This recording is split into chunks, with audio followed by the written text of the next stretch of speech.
बच्चों को हमारा सबसे पहले सुप्रभात। उसके बाद जो है 9th क्लास इंग्लिश मीडियम के छात्रों को हम जो है वर्ण प्रकरण जो विज्ञान की प्रथम जो है भेद है ग्रामर की एक्सक्यूज मी प्लीज, व्याकरण की प्रथम जो है स्टेज है। और हमारे विद्वानों ने, हालांकि मैंने आप लोगों को 5 भेद जो लिखवाया है, कुछ विद्वानों ने 3 ही भेद माना है, केवल वर्ण प्रकरण, शब्द प्रकरण और वाक्य प्रकरण। यहाँ वर्ण प्रकरण में हम आप लोगों को स्वर के विषय में बताए थे कि स्वर के 3 भेद होते हैं। वह जो है ह्रस्व स्वर, दीर्घ स्वर और प्लुत स्वर।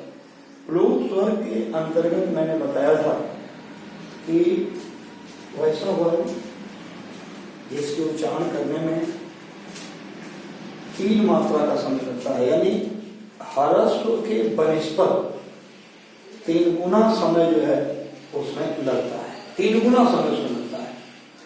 तो उसका जो है मैंने मार्ग बताया था, संकेत भी बताया था कि उसको जो है शब्द के आगे हम 3 लिख देते हैं। जैसे मान लीजिए हमने लिखा ये हो गया ओम, अब इसके आगे हमने 3 दे दिया। इसका अर्थ हुआ कि ओम जो है यह प्लुत वर्ण है, प्लुत वर्ण है, इसलिए जो है इसको हम इस तरह से लिख देते हैं। अब हम जो है स्वर वर्ण के विषय में आप लोगों को बता चुके हैं। अब व्यंजन वर्ण के विषय में आप जानिए। व्यंजन वर्ण, व्यंजन वर्ण में कुल वर्णों की जो संख्या होती है वह 33 होती है। व्यंजन वर्ण कुल कितने होते हैं? कुल 33 होते हैं। व्यंजन वर्ण कुल 33 होते हैं, 33। अब इन व्यंजन वर्णों को जो है हम बताए हैं कि व्यंजन वर्ण जो बिना स्वर वर्ण की सहायता के बोला न जा सके, लिखा तो जा सकता है परंतु बोला नहीं जा सकता, इसलिए जो है व्यंजन वर्ण जो है वह कुल 33 जो है होते हैं। अब व्यंजन वर्ण को जो है यदि हम विभाग करेंगे, उसका भेद करेंगे, वर्ण भेद करेंगे, व्यंजन वर्ण का जो है यदि हम भेद करेंगे, व्यंजन वर्ण के प्रकार, तो हम देखेंगे कि व्यंजन वर्ण के जो प्रकार हैं वो इस प्रकार है, इस प्रकार है। पहला जो है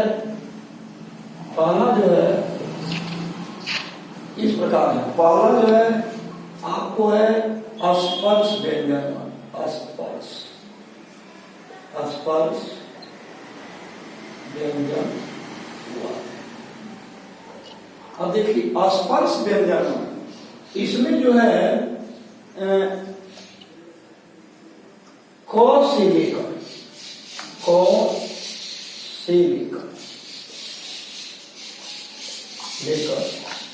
मो, यानी क से लेकर मो तक के वर्णों को स्पर्श व्यंजन वर्ण करते हैं। अब कहने का मतलब यह है कि आप कहेंगे कि सर वर्ण प्रकरण जो है हमको शुरू कर दिए, क्योंकि आप 8 क्लास से 9 क्लास में गए हैं, तो हम सोचे कि इसको जो है प्रारंभिक कड़ी से ही बताया जाने में आप लोगों की सुविधा भी होगी और ये बढ़िया से समझ में भी जो है आएगा। अब स्पर्श वर्ण का मतलब क्या होता है? देखिए स्पर्श वर्ण का मतलब होता है कि यह मुख के किसी न किसी भाग को छूते हुए, स्पर्श करते हुए यह वर्ण निःसरित होता है, मुख से जो है निकलता है। तो इसी कारण जैसे क वर्ग जो है किस मुख से जो है निकलता है भाई, तो क वर्ग जो है देखिए यहाँ क वर्ग है। अब यह जो है क वर्ग का उच्चारण जो है वो कंठ से है, कंठ से है। अब देखिए ये कंठ को छूते हुए यह निकलता है, इसलिए इसे जो है स्पर्श व्यंजन कहते हैं। अब च वर्ग को ले लीजिए, च वर्ग, इसका संबंध जो है तालु से है, तालु से है। इसका संबंध किससे है? तालु से है। इसके बाद है ट वर्ग। ट वर्ग का संबंध क्या है? मूर्धा, मूर्धा से। अब जो है जैसे क वर्ग का कंठ से, च वर्ग का तालु से, ट वर्ग का मूर्धा से, और त वर्ग का दांत से।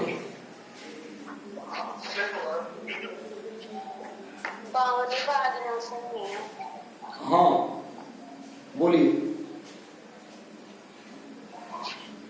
जैसे मैं ये कहा कि स्पर्श वर्ण इनको क्यों कहा गया, क्योंकि इनका जो है किसी न किसी मुख के किसी न किसी भाग से इन वर्णों को हम स्पर्श करते हैं, छूते हैं, और छू कर निकलने के कारण इन वर्णों को हम स्पर्श व्यंजन वर्ण कहते हैं। इसीलिए क से लेकर म तक के वर्णों को आप देखिए हम क्रम से लिख रहे हैं। इसका संबंध कंठ से, च वर्ग का तालु से है, ट वर्ग का मूर्धा से है, त वर्ग का दांत से है, और प वर्ग का जो है संबंध जो है ओठ से है, ओठ से। अब देखिए मैंने कहा क वर्ग से लेकर और प वर्ग तक ये स्पर्श व्यंजन हो गए, स्पर्श व्यंजन। अब हम देख रहे हैं कि स्पर्श व्यंजन वर्ण कौन है?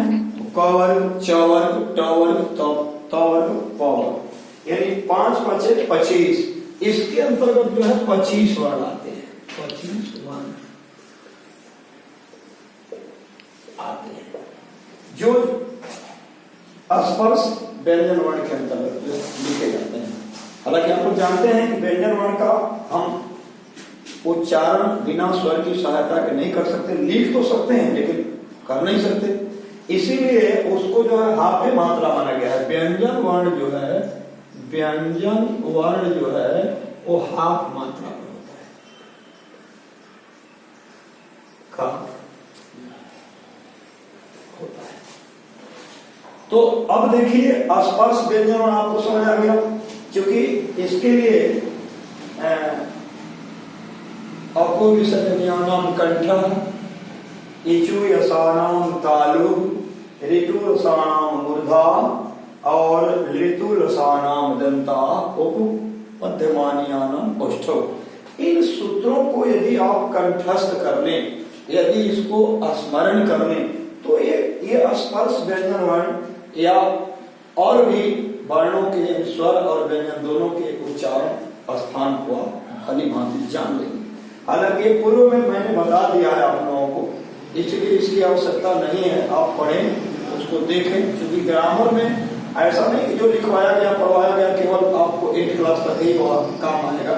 वो जो लिखवाया गया है, जो बताया गया है, वो आपको पूरे जिंदगी जो है ता उम्र आपके साथ वो ज्ञान रहना चाहिए, तभी जो है आप इसके विषय बढ़िया से जो है जान पाएंगे। इसके बाद देखिए दूसरा है अंतस्थ व्यंजन वर्ण। दूसरा जो है अंतस्थ व्यंजन वर्ण है। अब इसके अंतर्गत आते हैं य, र, ल, व। ये जो है य, र, ल और व, ये जो है अंतस्थ। अब अंतः क्या है? अब देखिए अंतः मैंने लिखा है अंतः, अंतः माने भीतर है, अर्थात इनके बोलने में जो आवाज है वो हमारा लगभग दबा सा लगता है, जैसे लगता है मुंह के भीतर ही वो रह जाता है। इसीलिए अंतस्थ व्यंजन वर्ण के अंतर्गत य, र, ल और व को रखा गया है, अंतस्थ व्यंजन वर्ण। इसके बाद तीसरा है जो है उष्म, उष्म व्यंजन वर्ण। इसके अंतर्गत तीनों स आएंगे और ह आएगा, यानी ये चार वर्ण जो है उष्म व्यंजन वर्ण के अंतर्गत है। उष्म क्यों कहा गया? क्योंकि इनके बोलने में मुख से जो हवा है वो बिल्कुल एक घर्षण क्रिया की तरह जो है निकलना शुरू कर देता है। इसीलिए हवा के अत्यधिक निकलने के कारण इन्हें जो है उष्म व्यंजन वर्ण कहा गया है। उष्म व्यंजन वर्ण जैसे आप एक ह को ले लीजिए, जो ही आप ह कहते हैं आपके मुख की पूर्णतः हवा लगभग लगता है समाप्त हो जाती है। तो इस परिस्थिति में तीनों स कहने में भी हमारे मुख की हवा समाप्त हो जाती है। यानी इसमें जो है आप जानते हैं, हालांकि घर्षण क्रिया से ऊष्मा जो है पैदा होती है, यहाँ बड़ी अंतर है। यहाँ आपको समझना है, आत्मचिंतन करना है, आत्ममंथन करना है, तभी ये समझ में आएगा कि कैसे जो है ये उष्म वर्ण के अंतर्गत रख दिया गया है। क्योंकि इसको बोलने में हवा का जो प्रक्षेपण है, जो निःसृत होता है, वह हवा ज्यादा मात्रा में निकल जाती है, और हवा जब ज्यादा मात्रा में निकलेगी तो उसमें घर्षण क्रिया अधिक होगी। यही कारण है कि तीनों स और ह जो है उष्म व्यंजन वर्ण के अंतर्गत आते हैं। इसको जो है नोट कीजिए, उसके बाद जो है हम फिर आगे इसके बाद बता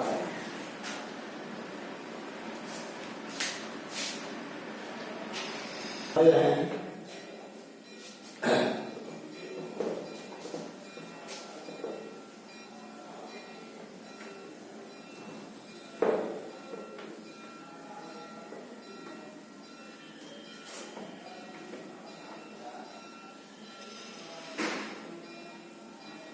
देखिए उष्म वर्ण है, और इसके बाद जो है हमारी हिंदी जो है एक समृद्ध भाषा है। इसमें जो है कुछ नए वर्ण भी पैदा हुए हैं। ये नए वर्ण जो है आपको जिन्हें जो है हम देखिए, ये जो है आगत वर्ण है, आगत वर्ण या उत्क्षिप्त वर्ण। आगत या उत्क्षिप्त वर्ण के अंतर्गत जो है ख, ज, फ, ब, ख, ज, फ और ब, ये आगत वर्ण है। अब आगत वर्ण कहां से आए भाई? या तो ये उर्दू से आए, या तो ये उर्दू से आए हैं, या फारसी से आए।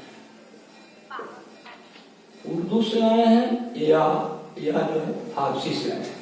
देखिए, ये जो आगत वर्ण है या जो उत्क्षिप्त वर्ण है, ये दूसरे भाषा में थे, ये दूसरे समाज से थे, लेकिन ये उछल कर, ये कूद कर हमारी भाषा में जो है स्थान बना दिए हैं।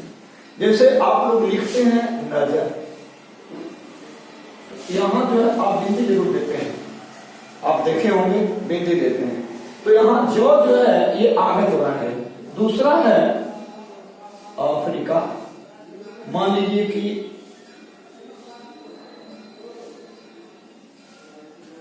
अफ्रीका जो है, ये भी जो है आपको यहाँ जो है बिंदी हो जाता है।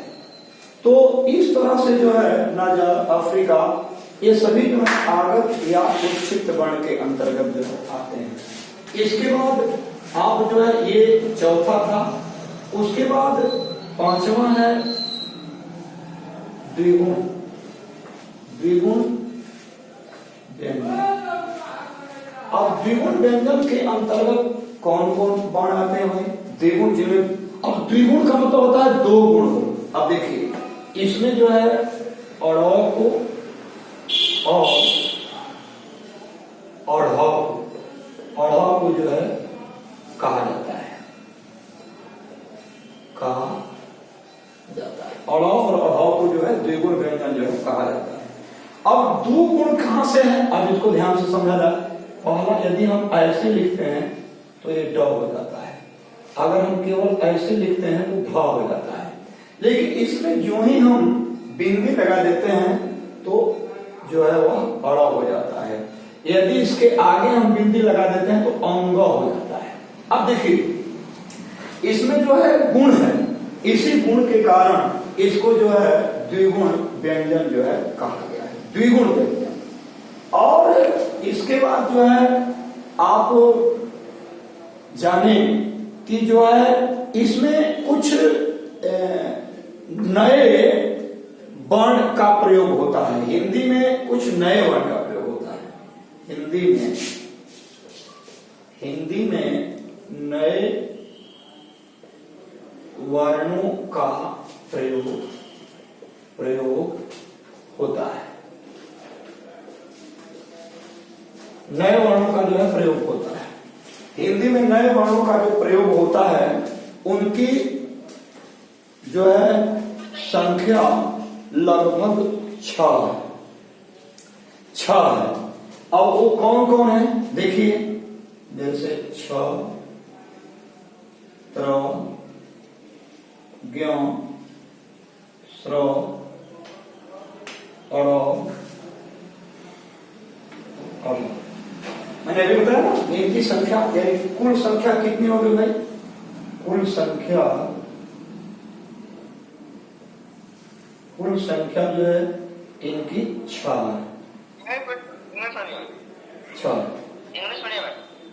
इनकी कुल संख्या जो है 6 है।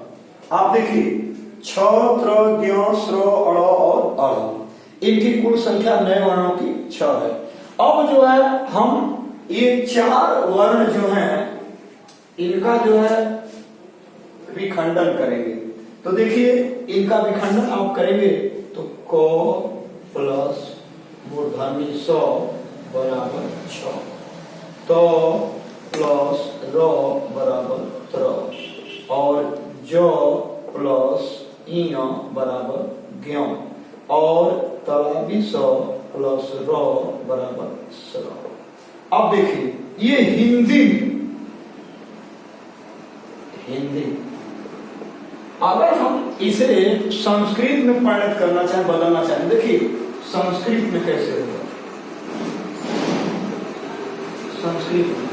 संस्कृत में जो है क प्लस स प्लस अ बराबर 6, तो प्लस र प्लस अ बराबर त्र, ज प्लस इ प्लस अ बराबर ज्ञ, स प्लस र प्लस अ बराबर स। अब देखिए कितना अंतर है। हिंदी में जो है इसमें अ छिपा हुआ है, संस्कृत में उसको पूरा जो है वर्ण को अलग अलग जो है कर दिया गया है। तो इसमें जो है छ, त्र, ज्ञ और स्र, ये जो है 4 नए वर्ण हैं। इनको जो है हम लोग संयुक्त व्यंजन वर्ण भी कहते हैं। इन्हें क्या कहते हैं? देखिए इनको क्या कहते हैं? संयुक्त व्यंजन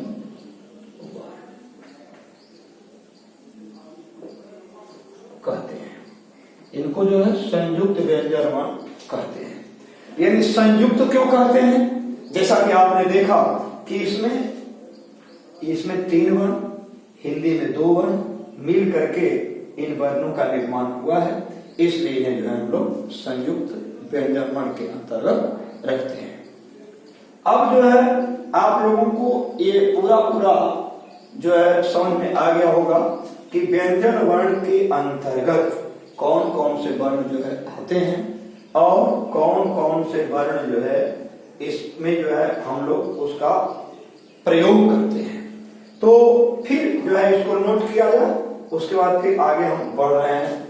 वर्ण के जो है और भी प्रकार हैं, उच्चारण की दृष्टि से, वायु प्रक्षेपण की दृष्टि से, नाद की दृष्टि से, उसको जो है लिखवा रहे हैं, पहले इसको नोट किया जाए।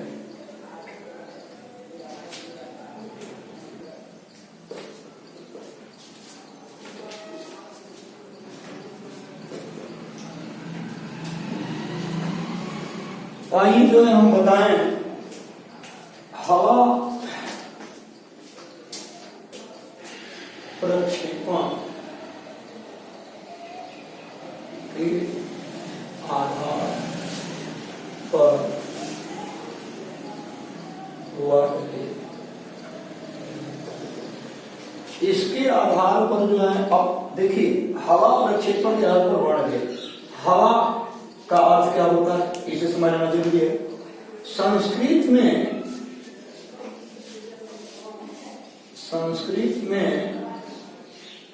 हवा को प्राण कहते हैं, प्राण कहते हैं। संस्कृत में जो है हवा को क्या कहते हैं, प्राण कहते हैं। और इसी आधार पर, यानी हवा के आधार पर इसके जो है दो भेद माने गए हैं। यानी हवा के निकलने के आधार पर, यानी कम हवा और अधिक हवा, दो तरह की हवा निकल सकती है ना, मुंह से दो ही तरह की हवा निकलेगी।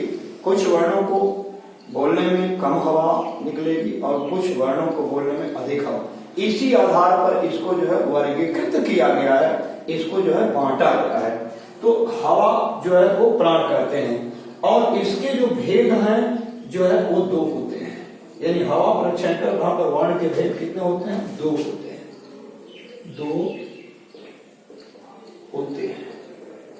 दो होते हैं। पहला है अल्प प्राण, और दूसरा है महाप्राण। अब देखिए, जैसे अभी मैंने लिखा अल्प प्राण और दूसरा हो गया महाप्राण। अल्प प्राण किसको कहेंगे, इसके विषय में समझ लेना जरूरी है। अभी मैंने जो है ऊपर आप लोगों को लिखवाया है कि संस्कृत में हवा को क्या कहते हैं, प्राण कहते हैं। और इसी आधार पर अगर हवा यानी मुख से कम